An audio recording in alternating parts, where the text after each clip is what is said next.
All right, we're going to start with the story of Samson today. I just keep hearing all these different renditions of Samson, and I'm just going to tell it from the point of view of a mother for once. So Hebrews 11 starts out with, faith is the assurance of things hoped for, the conviction of things not seen. For by it the people of old received their commendation. And it goes on, and in verse 32 and 34 refers to the judges, including Samson, who through faith conquered kingdoms, enforced justice, obtained promises, stopped the mouths of lions, quenched the power of fire, escaped the edge of the sword, were made strong out of weakness, became mighty in war, put foreign armies to flight. So with that great commendation for Samson, we have to start a story which begins in Judges 13. So in Judges 13, the angel of the Lord meets a woman who is sitting in a field, a barren woman, most likely a God-fearing woman. She's the wife of a man from the tribe of Dan, whose name is Manoah, which means rest or quiet. And God, the angel of the Lord, tells this woman to drink no wine or strong drink, eat nothing unclean while she's pregnant. And when the child's born, she may not shave his head, for the child is to be a Nazarite to God from the womb. But notice God does not say that her son must not be around dead bodies, because that's what most Nazarites, they can't be around dead bodies. But God does not say that to her about Samson, and this is probably because God plans on Samson killing enemies of Israel. He couldn't really avoid dead bodies in that calling. Now she goes home and tells her husband about this, and Manoah is a little bit upset. It seems that way, like, why didn't the angel come to him first? Because he's, the leader of the home and the head of the wife, and she's his property in that culture. So he's a little upset. I mean, in a way, so he prays to God, and he says, God, I want you to meet with me too. I want that man to meet with me too. And interestingly enough, the angel of the Lord does not meet with Manoah again, but again, he meets with Manoah's God-fearing wife as she sits in the field. And his wife runs to get him. And then he runs over there, he sees the angel, and he wants to be in control here, so he says to the angel, what did you say to my wife? And the angel just kind of brushes him off, and he says, well, allow her to do what I told her to do. And then he tells Manoah again what he told his wife. I told the woman, let her be careful to not eat anything that comes from the vine. Let her neither drink strong wine or strong drink or eat any unclean thing while she's pregnant. I have commanded her, let her observe this. And it reminds me of Jesus when he rose from the dead, how he met with the women first and Mary Magdalene, and how the disciples, the men, the leaders of society, the leaders of the church or the synagogue, he chose purposely. This is God in the flesh, who chooses purposely to meet with the women first, to honor them. I can only think that's because all throughout the ages, God has had to hear women cry out to them because of unfair husbands due to the fall. But either way, in this case, again, the angel of the Lord sort of brushes Manoah off and only tells him in order to say, let her do it. And so Samson's father name means rest or quiet, as we mentioned before. And Samson, he seemed to take charge in his parents' home from a young age. His parents were excited to have him. He was special. They probably doted on him. But to their grief, it seemed like he wasn't like the other good, godly, respectful Jewish boys. It almost is like he had what we would call oppositional personality disorder. Like the other Jewish boys, just cookie cutter Jews, followed the laws, married Jewish girls, level-headed in business. But these are boys that would never get mentioned in the Bible or in Hebrews for having great faith. So mothers, fathers, remember, just because your child isn't like the rest of them, just because they might have these issues, does not mean God can't use them greatly. When God is aware of personality disorders and he knows what anybody's struggling with, he's long-suffering and gracious to children that are born psychopaths or that is without the ability to empathize, or God knows, and these people still can trust Christ and be saved. And when they get to heaven, God will heal their psyches, as he'll heal our psyches, because from this world, our psyches are all, full of wounds, tears. So, just remember, the main thing parents are to do is lead them to Christ. And just because they don't do the way that other people do or work the way other people work, God also is long-suffering toward their personality disorder. Now, Samson didn't necessarily have large muscles. It was the Spirit of the Lord that would come upon him. Because one time when he carried city gates up a hill a long ways, they've looked at these gates and they're just huge. I mean, you can hardly even get your arms around them. So it was definitely the Spirit of God that helped him. And he may have had, muscles, he may not have. It didn't really matter because it was the Spirit of God that did it all.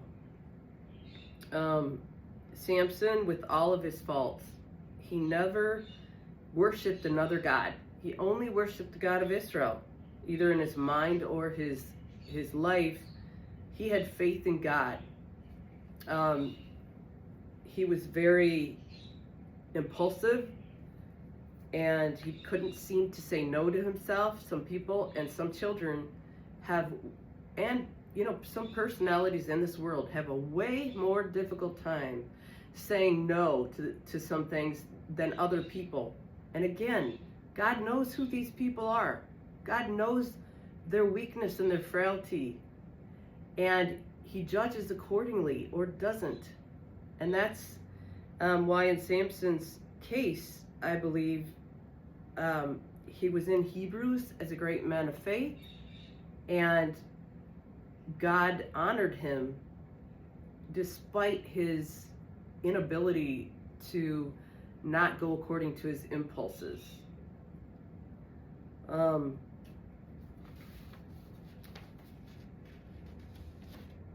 So Samson, he goes through everything he goes through, and it seems very selfish.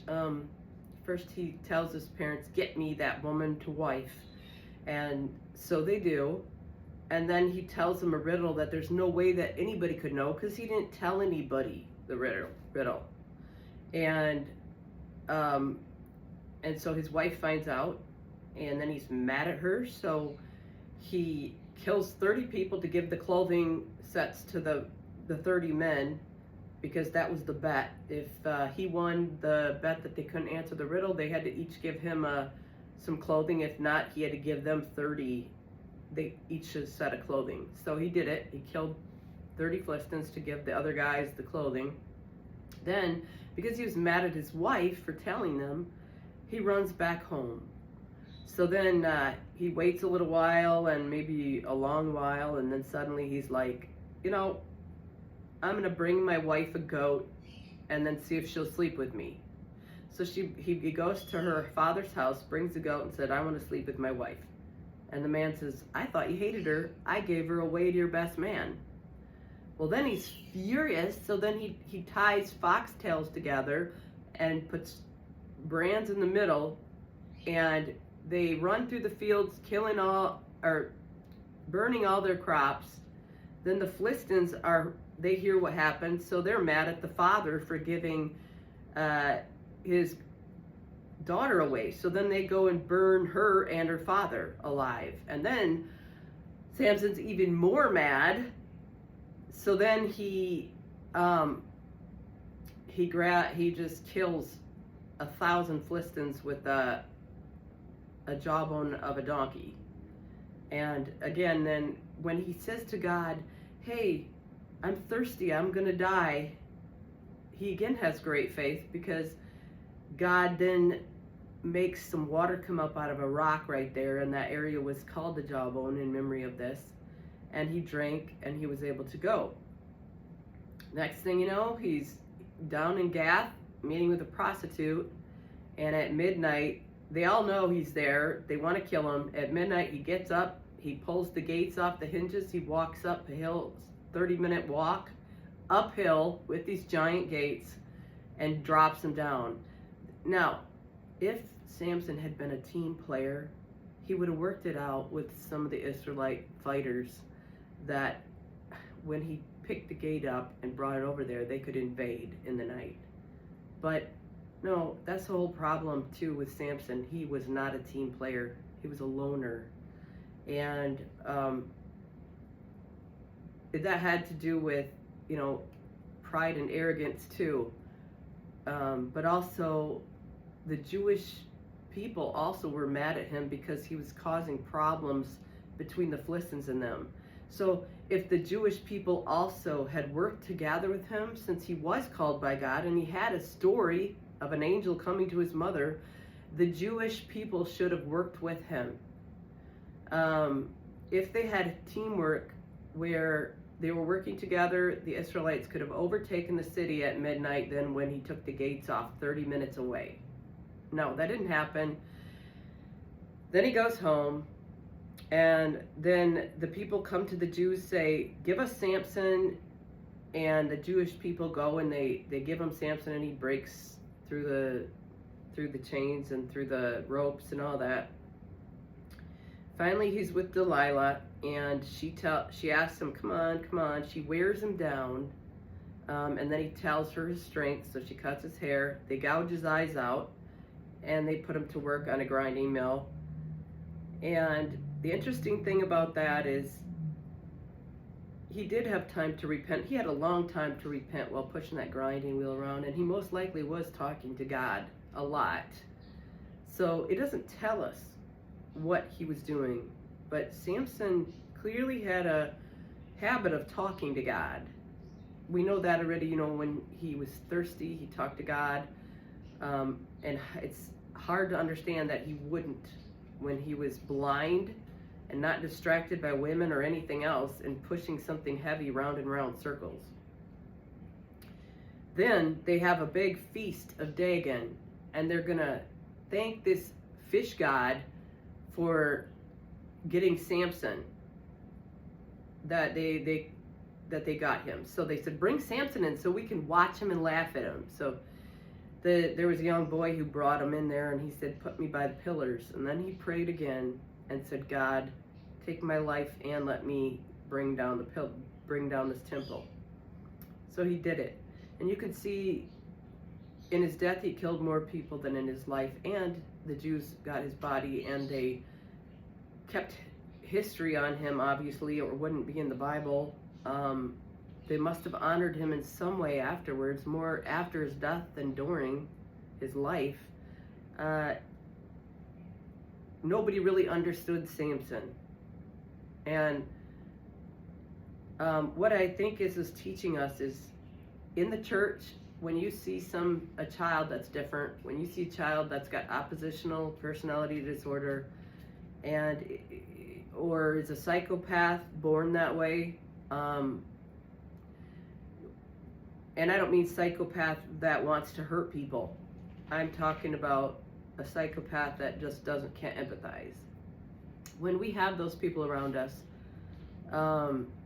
we need to listen to them and work with them. God may do great things through these people. I know of a really godly psychopath, David Wood. He has done so much. God has used him so greatly in this world. He received Christ. He knows he's saved. And again, you don't have to have feelings to trust Christ. You have to have faith to trust Christ. So there's hope, great comfort for parents of wild, impulsive children that cannot be tamed. And there's a teaching for the church too. Don't write them off. Work with them. Love them. Help them. Thank you.